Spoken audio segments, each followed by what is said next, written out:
As Alex gathered his belongings and got ready to take his daughters to school, he couldn't help but appreciate the beauty of the day. The sun was shining and there was a gentle breeze in the air. He felt grateful for this moment as he loaded his daughters into the car. They chatted and laughed, excited for the day ahead.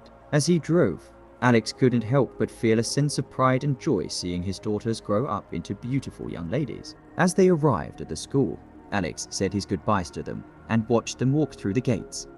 As a successful owner of a media holding worth hundreds of millions of dollars, he had achieved a level of success that many could only dream of. He had worked tirelessly over the years to build his business from the ground up, overcoming countless challenges and obstacles along the way. Now, his media empire was one of the most respected in the industry, with a reputation for quality and excellence that was unrivaled. Despite his success, however, he remained humble and dedicated to his work. Today was an important day for him because he was launching his foundation. He had worked for months to plan and organize the launch event and was looking forward to the opportunity to make a difference in the lives of those affected by cancer.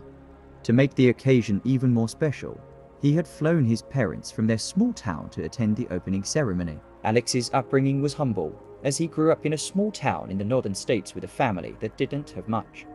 His father worked long hours as a mechanic at a truck shop to provide for his family, while his mother was a nurse at the local hospital. Alex had an older brother, Ben, with whom he used to fight a lot when they were little kids. Despite being close in age, the two brothers had very different personalities. Alex was a grumpy and easily irritable kid who would often complain to his parents about how Ben didn't share his toys with him. In contrast, Ben was a more easygoing child who enjoyed playing with his younger brother and didn't think much of the occasional argument. Unfortunately, their parents would often believe Alex's complaints and reprimand Ben. Even though the accusations were often unfounded, Alex's success in school was not just limited to his personal life. In fact, he excelled academically, particularly in subjects like math and languages. He had a natural talent for understanding complex concepts and theories, and he was able to grasp new ideas and information quickly. Alex's older brother was a different story when it came to academics. Unlike Alex, Ben, who didn't do as well in school and had trouble with his grades. However, he had a passion for sports and was an exceptional athlete in junior high. He played both basketball and baseball and was known for his skills on the field. Despite his love for sports, Ben struggled to balance his extracurricular activities with his studies, and his grades suffered as a result. At the age of 7, Ben suffered from a severe infection that his parents tried to treat for 2 weeks with various types of medication. After multiple failed attempts, the doctors decided to prescribe strong antibiotics, which eventually helped him recover. However, as time went on, Ben's parents began to notice that he was not responding to their calls and became concerned. It was later discovered that the antibiotics had caused his hearing to become impaired. When the parents were at work, Ben was responsible for taking care of his younger brother and looking after the household chores. The family had a small garden where they grew apples and vegetables. Ben was always eager to help tend to the garden, and he enjoyed spending time there. On a beautiful spring day, the entire family was working together in their small garden. Ben was digging a hole for a new apple tree while his mother tended to the vegetable patch nearby. Suddenly, Ben's mother, Jenny, realized he needed a bucket of water and called out to him to fetch it for her. Jenny tried to call him by shouting his name, but he didn't hear her because of his hearing impairment. Alex threw a rock to try to get Ben's attention, but it missed him. When Ben's mother called out his name again with no response, she got angry and quickly walked over to him to ask if he could hear her. Ben was scared and confused by the situation. He didn't understand why his mother was so angry. Ben's mother continued asking him why he wasn't responding and why she had to keep calling him so loudly. She was becoming hoarse from shouting, which added to her growing frustration. Initially, Ben's family tried to adjust to his hearing impairment. But as time went on, his mother became increasingly frustrated when he couldn't hear her. She started shouting and getting angry, which made it difficult for Ben to communicate as he was afraid he would miss something. Whenever Alex and Ben had a disagreement or argument, Alex would mock and insult Ben using hurtful language and make fun of his hearing impairment, knowing that Ben had difficulty hearing him. But ironically, often Ben didn't even hear those insults because of the constant worry that he might not hear when his mother or other people called for him. Ben began bedwetting. Alex now had another way to make fun of his brother whenever he didn't get his way at school. Ben became the target of ridicule from his peers. Some teachers were understanding of Ben's hearing impairment, but others were not equipped to handle it. He asked his parents to take action to address the issue. One day, while Alex was eating his lunch at home, he accidentally spilled his soup on the floor. When Ben came over and asked Alex to clean up the spill, Alex refused and ran away. Ben chased after Alex and pulled it back by his ear. This made Alex cry loudly, and he fell to the floor. Alex then got up and approached his brother quietly from behind. He said mean things to Ben, like how he wets the bed and can't hear anything, in a way that only made Ben feel worse in the end. Ben took care of wiping the spilled soap on the floor on his own. The family struggled, and Alex would often want something from the store, which the family could not afford. One day, as they were getting groceries, Alex saw a fire truck toy, which he really wanted, but they can't afford it. "Alex, you can play with your wooden toys," Jenny said. Alex cried hysterically, pulling on his mother's sleeve. His mother wasn't having a good day. She jerked him back and said, "I told you we're not getting the truck." Ben was quietly putting groceries on the counter and watching them. A few days later, Ben left the school early. He skipped math as it was really boring. Besides, nobody cared if he did well in that class. Teachers practically gave up on him. After he left the school premises, he went around and asked his neighbors if they had any work to be done. When he knocked on the third door, an old lady, Mrs. Bennett, opened the door. Ben asked if he could do some chores for money. Mrs. Bennett was really happy. She had bags of unused soil sitting in her backyard that she needed to carry out. Ben quickly got to work, and by the time he finished carrying the heavy bags out of the backyard, it quickly got dark. Mrs. Bennett gave him a wad of cash, and Ben quickly rushed to the store before it closed. He stuffed the shiny red fire truck carefully in his backpack and ran home. When he came home, Jenny was furious. She asked him where he had been for so late and began scolding him. Ben explained that he had an important assignment in school. "What homework did you even do, dummy?" Mother asked Ben. "And why are you all dirty? Were you hanging out with Josh again?" The reason Jenny was angry all the time was because of her husband. Their marriage didn't start off well when they were young. Lance was a really romantic young man. He courted Jenny really well. She dreamed of moving to the city, and Lance tried hard to make it happen. But at that moment, they couldn't afford it. Jenny came from a rich family and was used to having all the good things. Lance, on the other hand, was from a working-class family. They got married despite Jenny's parents' disapproval. Jenny wasn't really happy about her son either. They were barely making ends meet. Jenny constantly compared her rich family to Lance's poor parents. That's why Lance didn't want anything to do with Jenny's family. He told her one day he would make her dreams come true, but unfortunately that day was too far ahead. Ben was standing in front of his parents. His clothes were dirty from all the mud from carrying the bags. Jenny was screaming at him, and he was just standing there smiling. "How dare you stand there and smile? Go wash yourself up." Now Ben was smiling and happy because he knew he had something in his backpack that he bought for his little brother. Alex was just standing there laughing at how Ben was getting scolded. He was still a kid, and perhaps he didn't understand many things yet. And you know how kids are. When everything was over, Ben asked Alex to come to the bathroom. He carefully got the shiny red fire truck out of his backpack. Alex could not contain his joy.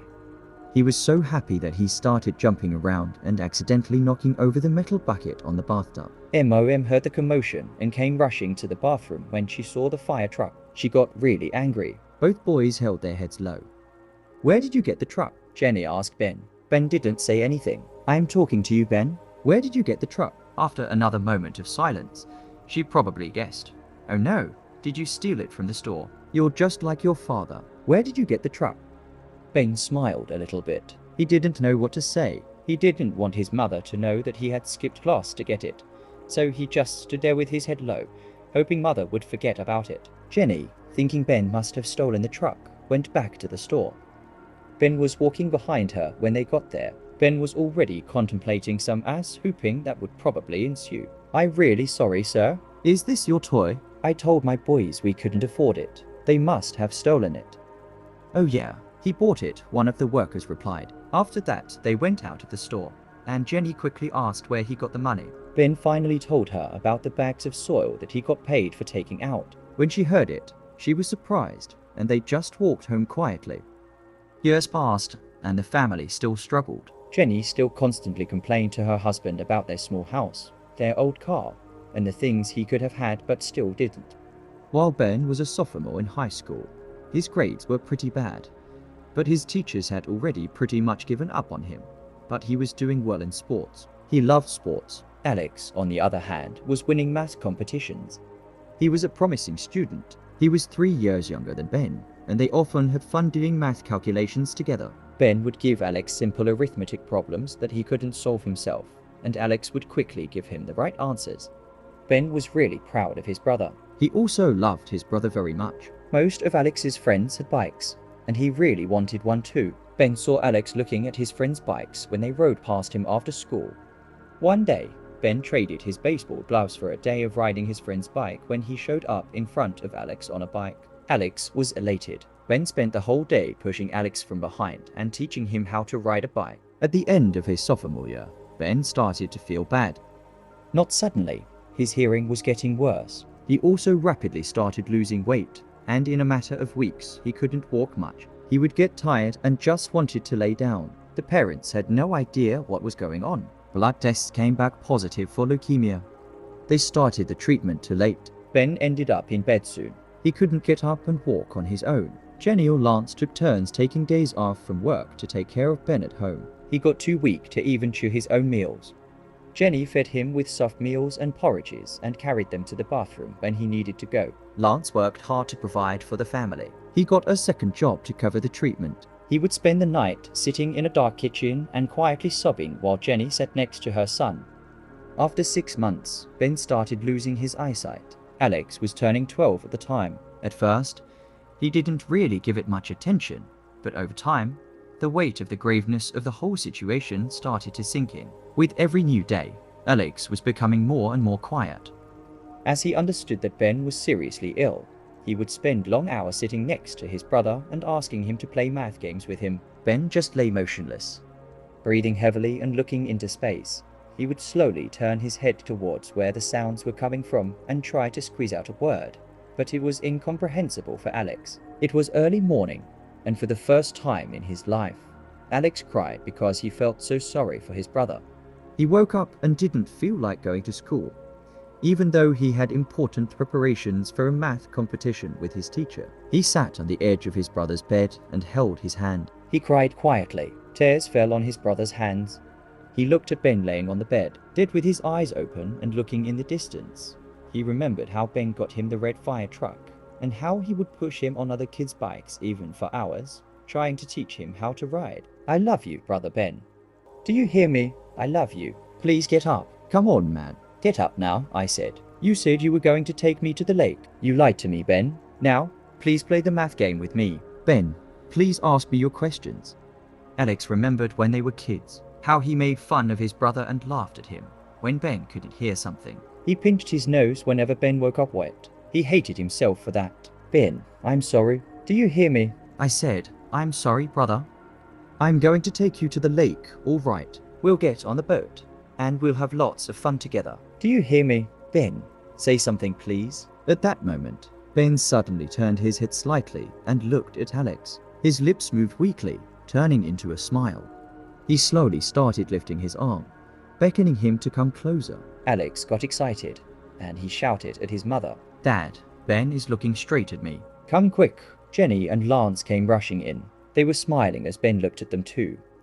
As they all sat there, Ben beckoned them to come closer. He wanted to say something, but it was extremely hard for him to push the air out of his lungs to say it. He whispered weakly, "Yes, baby. What is it?" Jenny asked. "Alex, promise me you will take Alex to a good university. Promise me. He is smart. He is so much smarter than me. He has a good future." Tears rolled down Jenny's cheeks. She held Ben's hand and wept softly. Jenny held Ben's head and kissed him on the forehead. She repeated how much she loved him and asked to forgive him for everything she had done. That evening, Ben passed away, and everyone was devastated. Alex screamed and cried for 3 days.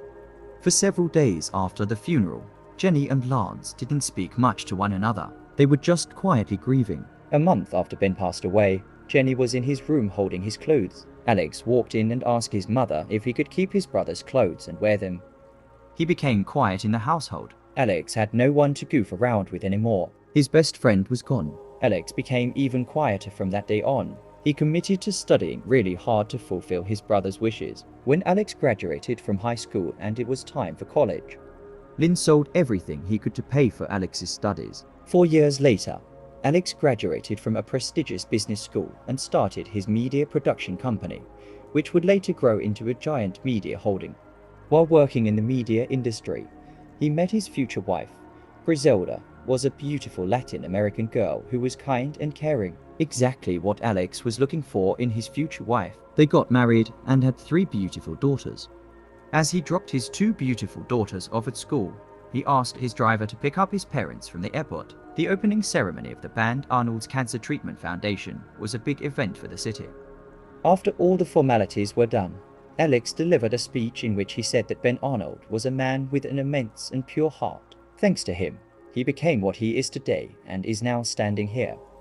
Alex told the crowd that his brother taught him how to love and be kind no matter what. Lance and Jenny Arnold sat holding hands in the front row. They were quietly crying. Alex's wife, Griselda, was sitting with her daughters next to their grandparents. She was smiling and so happy to be Alex's wife. In the evening, the whole family had dinner at home and remembered Ben. To this day, Alex sees dreams where his brother Ben is bringing him sweets and carrying him on his back. He misses his big brother and knows that love and kindness are the most important things. Unfortunately, sometimes people understand that only after having lost their loved ones.